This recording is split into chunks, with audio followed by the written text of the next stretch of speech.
سلام دوستانو، هیله ده چې روغ او د صحت په جامو کې پټ یاست. د نن ورځې په پروګرام کې غواړو په دې باندې وپوهیږو چې یو چورلکه څنګه کار کوي.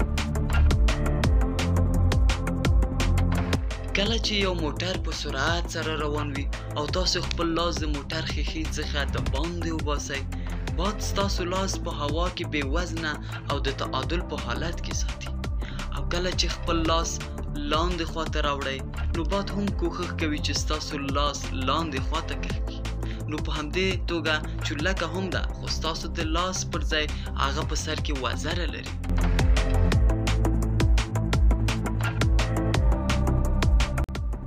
د چورلکې وزر کولی شي د لاس په شان ځینې حرکتونه وکړي.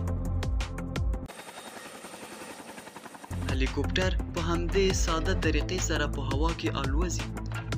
کله چې وزرې په سرعت سره تاویږي، باد لاندې راځي او چورلکه ځان پورته خواته کش کوي.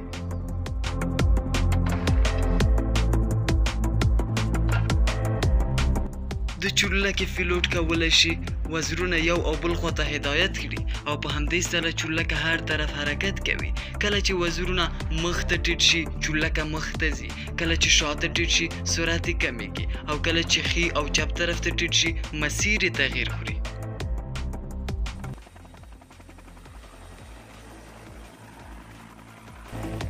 لیکن تر اوسه خبره خلاصه نه ده، باید یو بل چرخ هم د چورلکې شاته وي. که دا چرخ نه وي، چورلکه د کنټرول څخه وځي او په چرخېدلو شروع کوي او په آخره کې د ځمکې سره لګېږي. دا هغه څه دی چې چورلکه په منظم ډول هوا کې ساتي. په حقیقت کې ویلی شو شاتنی چرخ د چورلکې لپاره لومړیتوب دی. باید پوه شو چې د چورلکې چلول د طیارې د چلولو نه ډیر سخت دی. د چورلکې د چلوونکو لاسونه خو همیش مصروف وي او خپه یې هم باید یو کار ترسره کړي.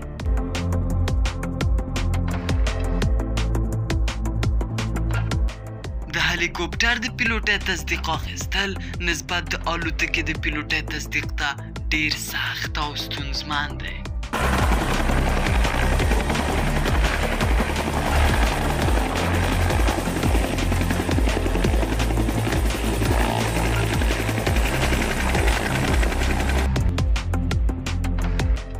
لیدلو مو نړۍ مننه. ویډیو اخیستل شوې د چیز و میز چینل څخه. د نړۍ نوې اختراعات، ابتکارات او د نوې شیانو جوړښت د نړۍ په پښتو کې تعقیب کړئ. مهرباني وکړئ سبسکرایب کړئ، د زنګوله تڼۍ کېکاږئ او خپل نظرونه موږ سره شریک کړئ.